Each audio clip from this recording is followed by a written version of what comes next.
राजकारणी होते. बाबासाहेब आंबेडकर हे या देशातल्या तमाम गोरगरिबांना न्याय देणारे नेते होते. बाबासाहेब आंबेडकरांनी या देशाला असं संविधान दिलेलं आहे. त्या संविधानाला कुणाच्या बापाचा बाप जरी आला तरी बदलू शकत नाही अशा पद्धतीने संविधान बदलण्याची कोणामध्ये हिंमत नाही. बाबासाहेब आंबेडकरांचं संविधान बाबासाहेबांनी आपलं जे शरीर झिजवलं. बाबासाहेब आंबेडकर अजूनही आपल्यामध्ये 10-15 वर्ष राहिले असते.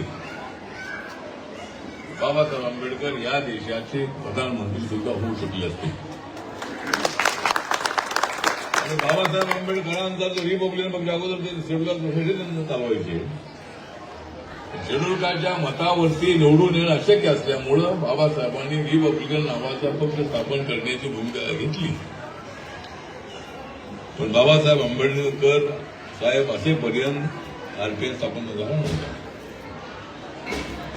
चोपनच्या निवडणुकीमध्ये हार झाल्यानंतर बाबासाहेब आंबेडकर बौद्ध धर्माचा अभ्यास करत होते आणि 14 ऑक्टोबर 1956ला बाबासाहेबांनी बौद्ध धर्माची दीक्षा नागपूरमध्ये घेतली. लगेच 1-1.5 महिन्यामध्ये बाबासाहेब आंबेडकर आपल्याला दलितांना एक मजबूत अशा पद्धतीची ताकद देणारे बाबासाहेब आंबेडकर, दलित समाजाला पुढे जाण्याचा मार्ग दाखवणारे बाबासाहेब आंबेडकर, या देशामध्ये समता आली पाहिजे सांगणारे बाबासाहेब आंबेडकर, जाती व्यवस्था समोर उघडून टाकण्यासाठी कायदा करणारे Babasaheb Ambedkar, schedule caste schedule ट्राईबला रिझर्वेशन देणारे बाबासाहेब आंबेडकर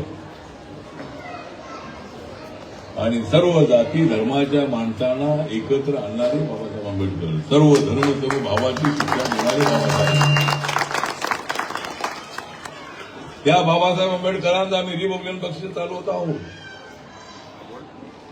रिपब्लिकन पक्षातून काय लोक येतात जातात, ज्यांना तिकीट दिली तरी ते निघून जातात आणि आज कोण कुठल्या पक्षामध्ये जातोय सांगता येत नाही.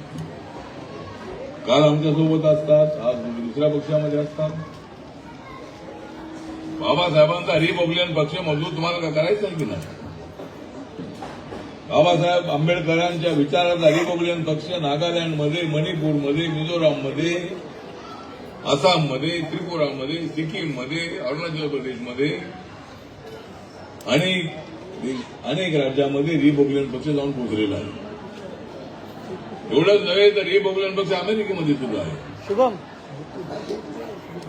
पण आपला भारताचा रिपब्लिकन पार्टी ऑफ इंडिया हा जो पक्ष आहे, हा पक्ष सर्वांना न्याय देणारा पक्ष आहे. सचिन कासारे हे अत्यंत ऍक्टिव्ह असणारे नेते आहेत, डॅशिंग नेते आहेत.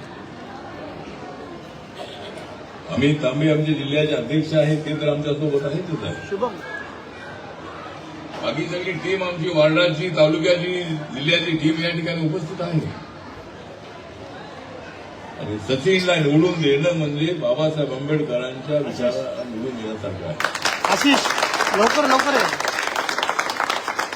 सचिन कासारेंना निवडून देणं म्हणजे दलितांची मजबूत ताकद आहे दाखवण्यासाठी त्यांना निवडून द्यायचं आहे. आणि रिपब्लिकन पक्ष स्वतःच्या बळावर निवडून येऊ शकतो हा इतिहास घडवण्यासाठी याची चर्चा देशामध्ये होईल. सचिन कासारे जर निवडून आले तर सगळ्या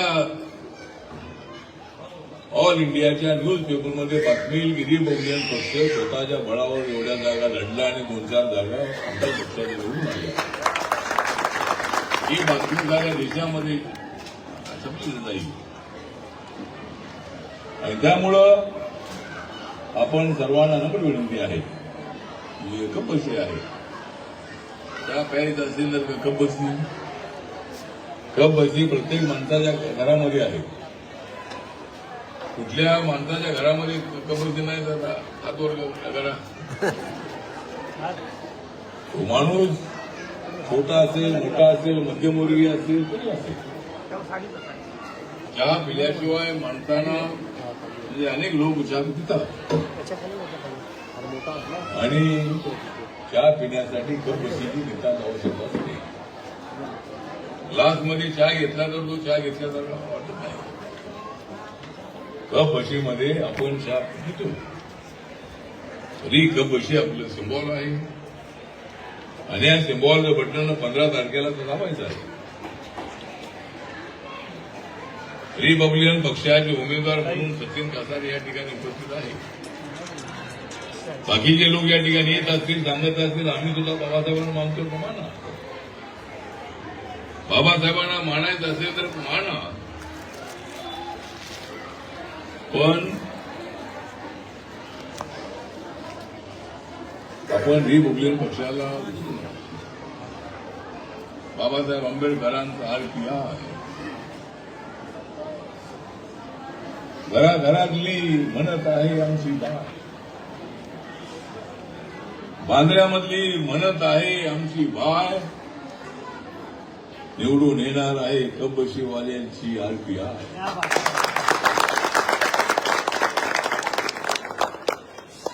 अरे बाबासाहेब आंबेडकर तर आहे आपली माय, बाबासाहेब आंबेडकर आहे आपली माय, मग का निवडून येणार नाही आरपीआय? आरपीआयला चांगल्या पद्धतीने निवडून आणण्यासाठी आपण आमच्या सगळ्या महिला ज्या दिवसभर प्रचारामध्ये असतात, घराघरामध्ये सांगायचं आहे, आपल्या पतीला सांगायचं आहे, मुलाला सांगायचं आहे, भावाला सांगायचं आहे, ही कपशी आपली कपशी आहे, आरपीआय कपशी आहे. त्या ठिकाणी दुसऱ्या सिम्बॉल जे लोक असतील पण कपशी आपली आहे, सचिन कासारे आपले आहे, आरपीआय आपली आहे आणि म्हणून आरपीआयला आपल्याला निवडून द्यायचं आहे, सचिन कासारेला निवडून द्यायचं आहे. वार्ड क्रमांक 93 जो आहे